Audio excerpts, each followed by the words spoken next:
Salut Triple Horreur! Aujourd'hui, c'est un jour très spécial. Pas parce que le film que je vais vous parler est full excellent, mais plutôt parce que c'en est un que je m'attendais pas à devoir vous jaser, genre... jamais. Puis encore moins dans ces circonstances-là. C'est sûr que le fait que j'étais même pas au courant de son existence jusqu'à tout récemment, ça a pas dû aider, mais sachez que ce sera sûrement pas le dernier. Là, vous devez probablement vous poser au minimum 2 questions. Qu'est-ce qui fait que c'est un jour spécial? Puis pourquoi je vous jase d'un film que je connaissais même pas il y a 3 mois, s'il est pas si excellent que ça? Savez-vous ce qui est le fun? C'est que je peux répondre aux 2 questions avec une seule et même réponse. C'est un jour spécial parce que c'est la première fois que je vais faire la critique d'un film qu'on m'a envoyé. Ben oui, j'ai reçu un courriel me demandant si j'étais intéressé à recevoir un film par la poste pour en faire la critique.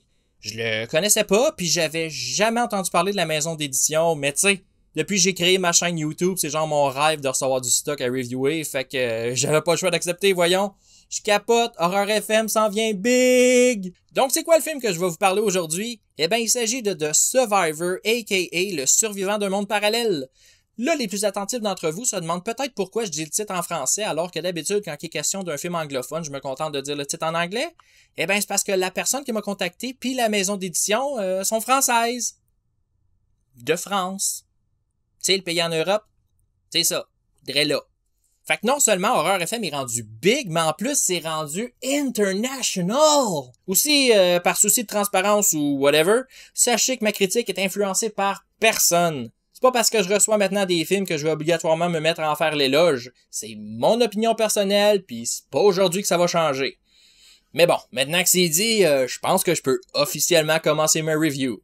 Dans Le survivant d'un monde parallèle, un Boeing 747 est victime d'un accident causant la mort de tous ses passagers. Il n'y a aucun survivant mis à part le commandant de bord qui lui s'en est sorti étrangement indemne. Devenu totalement amnésique et rempli de remords en plus de souffrir d'étranges visions qu'on pourrait qualifier de surnaturelles, il va tenter, avec l'aide d'une mystérieuse jeune femme, de comprendre les circonstances qui ont conduit au crash et essayer de résoudre le mystère de sa survie. Obviously, I have my own reasons for wanting to find out what happened. Réalisé par David Hemmings, que plusieurs d'entre vous reconnaîtront surtout pour son rôle de Marcus dans Deep Red de Dario Argento, The Survivor est un film australien sorti en 1981. Le film met en vedette Robert Powell dans le rôle du commandant survivant et Jenny Agutter qui jouait l'infirmière dans American Werewolf in London dans le rôle de la jeune femme qui va l'aider dans sa quête. Oui, il y a d'autres acteurs, mais aucun que je connais ou que je considère digne de mention. Le plus intéressant dans ce film-là, c'est son intrigue. On veut savoir autant que le personnage principal qu'est-ce qui s'est passé puis pourquoi il a survécu. Malheureusement, on n'obtient pas full de réponses, mais la conclusion vaut la peine puis va en surprendre plus d'un. Même si j'ai trouvé que ça ressemblait pas mal au punch d'un film des années 60 dont je vais taire le titre parce que ça risque de gâcher votre visionnement si vous l'avez déjà vu. Carnival of Soul! Autre mini-déception, ça manque de gore. J'imagine que c'est parce que c'était pas le but premier du scénariste et du réalisateur, mais à ce qui paraît, c'est pas mal moins sanglant que le roman de James Herbert dont le film est adapté. À la place, on a droit à une version aseptisée du matériel source qui peut sembler un peu longue par moment. C'est bien beau vouloir y aller dans subtilité, mais quand c'est tellement subtil qu'on s'ennuie puis qu'en plus c'est dur à suivre parce qu'on comprend pas trop tout le temps ce qui se passe, disons que ça aurait été le fun d'avoir un peu plus de sang à se mettre sous la dent. Mais au moins, c'est super bien réalisé puis on a droit à de très beaux plans de caméra en plus d'une image ultra léchée grâce à la restauration des éditions Rimini. David Hemmings sait où placer son objectif, surtout dans les scènes d'exploration des restes de l'avion. La Caroline est jamais filmée du même angle puis ça donne au film une ambiance assez creepy, voire même morbide. Aussi, un autre des gros points forts du film, c'est son lead qui est joué par Robert Powell. Il est vraiment bon dans son rôle puis on croit à chaque ligne de dialogue qu'il livre. C'est pas mal sa performance qui nous pousse à continuer le visionnement, puis si c'était pas de lui, le film serait probablement encore plus dole. Look, I don't care what Slater says, I don't care what you say. I was the pilot, I am involved, end of story. Sinon, le Blu-ray en tant que tel vaut la peine selon moi si vous êtes déjà fan du film. Il y a 2 versions d'inclus dessus, soit la version longue qui dure 1h39 et la version courte qui dure 1h27.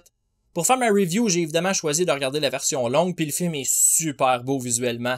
L'image est claire, puis l'audio aussi. La version courte, par contre, elle a définitivement reçu moins d'amour, mais j'imagine que c'est parce que c'est pas elle l'attrait de cette sortie chez les éditions Rimini. C'est clairement la version longue qui en est le highlight. La qualité de la version courte s'apparente plus à celle d'un vieux DVD plutôt qu'à celle d'un Blu-ray, mais tu sais, j'imagine que c'est parce que c'est tout ce qui était disponible avec la version française. Parce que oui, La version courte est seulement disponible dans la langue de Molière. Pour la version longue, c'est pas la version doublée qui a été restaurée, mais bien la version avec l'audio original. Des sous-titres français sont disponibles, mais heureusement, ils sont pas obligatoires. Je m'attendais à ce qu'ils soient imbriqués dans le film, mais non, on peut les désactiver. Je trouve juste un peu dommage qu'il n'y ait pas de sous-titres anglais, mais bon, faut pas oublier que c'est une édition qui nous vient de France et que là-bas, ça parle majoritairement français. C'est juste que personnellement, je trouve ça un peu mélangeant de devoir lire en français et d'écouter en anglais, vu que je me suis habitué au fil des années à lire les sous-titres dans la langue de Shakespeare, peu importe la langue du film, mais bon, ça, c'est juste moi. Côté bonus features, il y en a une couple et j'ai trouvé ça fort intéressant. Il y a un extrait d'une émission de télévision australienne appelée Clapperboard dans laquelle la présentatrice est allée à la rencontre d'une partie du cast et où on peut voir des images du plateau de tournage. Les images du plateau montrent les différentes prises de vue de la scène du crash et la carcasse en feu de l'avion. Il y a aussi une compilation d'entrevues réalisées dans le cadre du documentaire Not Quite Hollywood avec le producteur et le directeur de la photographie. Il aborde beaucoup de sujets comme les choix du réalisateur, les faiblesses du scénario, puis les problèmes qui sont survenus au montage. Le film est disponible en France chez les éditions Rimini en format Digipack qui comprend le Blu-ray, 2 DVD et un livret de 24 pages écrit par Marc Toulek. Il est aussi disponible chez Severin Films avec un peu plus de special features, mais pas de sous-titres français. Vous avez donc le choix si ça vous intéresse, puis je vais mettre les liens dans la description de la vidéo si jamais l'envie vous pointe de vous le procurer. Comme je l'ai dit en début de vidéo, Le Survivant d'un monde parallèle est pas excellent, mais c'est pas un mauvais film pour autant. Le concept est super bon, mais avoir été amené différemment, ce serait probablement meilleur et ce serait sûrement un film dont on parlerait pas mal plus aujourd'hui. Si vous êtes déjà fan ou si vous êtes curieux, j'imagine que ça vaut la peine de l'avoir dans sa collection, mais sinon, un visionnement suffit. À la prochaine les tripeux.